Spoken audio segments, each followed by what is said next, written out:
여러분, 지금부터 믿기 힘든 이야기를 들려드리겠습니다. 북한 수도 한복판에 높이 330m의 거대한 호텔이 우뚝 서 있습니다.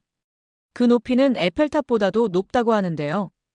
그런데 이 건물은 30년이 넘도록 정식으로 개장하지 못했습니다. 무려 3,000개가 넘는 객실은 지금까지도 비어있는 상태이고요.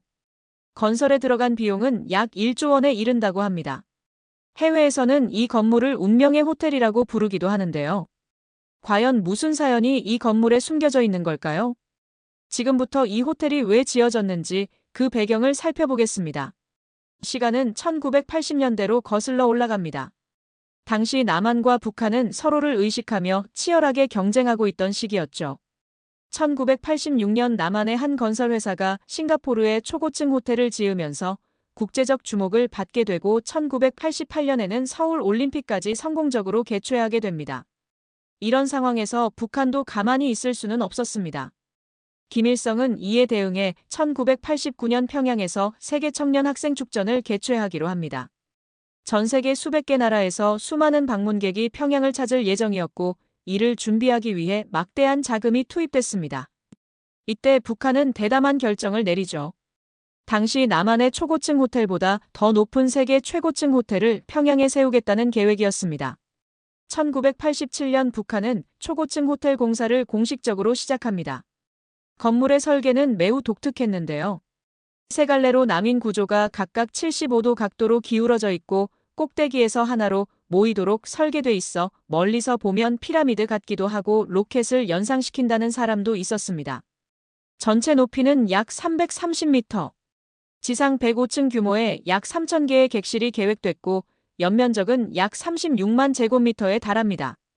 당시 보도에 따르면 건물 내부에는 볼링장, 나이트클럽 등 다양한 시설이 들어설 예정이었고 가장 눈에 띄는 부분은 꼭대기였습니다. 최상층에는 360도 회전식 레스토랑이 들어설 것으로 알려졌습니다. 건물을 통해 평양 전경을 한눈에 내려다 볼 수 있도록 설계되었다고 합니다. 공사 초반에는 빠르게 진행되는 듯 했지만 초고층 구조의 복합시설까지 포함되다 보니 2년이라는 시간은 턱없이 부족했습니다. 결국 1989년 축전은 예정대로 개최됐지만 호텔은 완공되지 못했고 개장 일정은 1992년으로 미뤄지게 됩니다. 그런데 1991년 세계적인 사건이 일어납니다. 소련이 해체된 것이죠.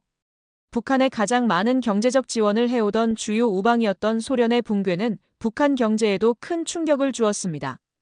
그 영향으로 류경호텔의 공사 역시 중단될 수밖에 없었는데요. 외형은 1992년까지 약 330m 높이까지 완성됐지만 건물 내부는 미완성 상태로 남게 됩니다. 1993년 결국 공사가 중단됩니다. 외형은 이미 거의 완성된 상태였지만 내부 공사는 더 이상 진행되지 않았습니다. 그동안 약 1조 원가량이 투입된 것으로 추정됩니다. 한때 국가의 자부심으로 시작된 이 건물은 점차 미완성의 상징으로 남게 되었습니다.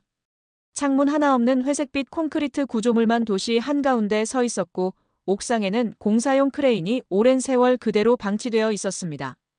그 무렵 북한은 심각한 경제난을 겪고 있었습니다.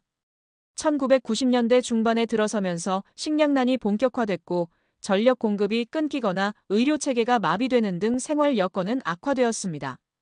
1994년 김일성 사망 이후 김정일이 새로운 지도자가 되었지만 경제 상황은 크게 나아지지 않았습니다. 이 시기부터 류경호텔은 공식 사진과 영상에서 점차 모습을 감추기 시작합니다. 북한 매체는 평양을 소개할 때 이 건물을 피하거나 제외하는 경우가 많았습니다. 외신에서는 이 건물이 국가의 미완성 프로젝트로 여겨졌다고 전해지고 있는데요.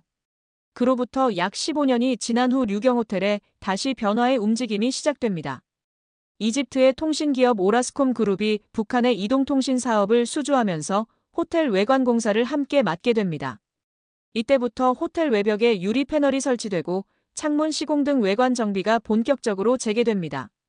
그리고 2011년 김정일 국방위원장이 사망하고 김정은이 새 지도자로 부상하던 시기 호텔 외관 공사는 일단락되며 마무리됩니다. 이듬해인 2012년 말 독일의 고급 호텔 체인인 캠핀스키가 류경호텔 상층부 일부를 운영할 예정이라는 외신 보도가 나오게 됩니다. 150개 객실 규모로 제한된 개장이 논의되었지만 이는 정식 계약이 아닌 초기 검토 단계였던 것으로 알려져 있습니다. 그러나 2013년 캠핀스키 측은 해당 계획을 철회합니다. 북한과 국제사회 간 긴장 고조로 인한 불확실성이 주요 원인이었다고 전해졌습니다. 결국 류경호텔은 현재까지도 일반 손님을 받은 적이 없습니다. 내부 완공 여부나 운영 일정은 공식적으로 알려진 바가 없으며 지금도 철저히 통제되고 있는 상태입니다. 일부 전문가들은 류경호텔의 구조 자체에 대한 안전성 우려를 제기하기도 했습니다. 하지만 구체적인 기술 자료나 검증된 분석은 공개되지 않았고 실제 붕괴 사례와의 직접적인 연관성은 확인되지 않았습니다. 그러던 중 2018년 류경호텔의 외벽에 변화가 생깁니다. 건물 전면에 수천 개의 LED 패널이 설치되기 시작한 건데요. 이후 야간에는 다양한 영상이 재생되며 북한의 상징물이나 정치적 메시지 행사 관련 장면들이 송출됩니다. 특히 꼭대기에는 커다란 LED 스크린을 통해 북한 국기 이미지가 점등되며 평양 전경에서 선명하게 보입니다. 이 건물은 원래 국가의 위상을 알리는 상징으로 설계되었지만 계획보다 훨씬 오랜 시간이 흐르면서 그 상징성은 조금씩 다른 의미로 바뀌게 됩니다. 외관은 유리 패널과 LED로 정비됐지만 건물 내부는 여전히 일반인에게 공개되지 않았습니다.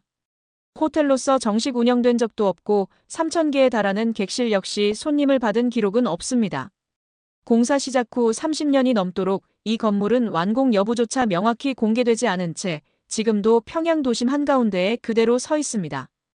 이것이 바로 류경호텔, 한때 세계 최고층 호텔로 기대를 모았지만 오늘날까지도 미완성으로 남아있는 그 상징의 이야기입니다. 내용이 흥미로우셨다면 구독과 좋아요 부탁드립니다. 감사합니다.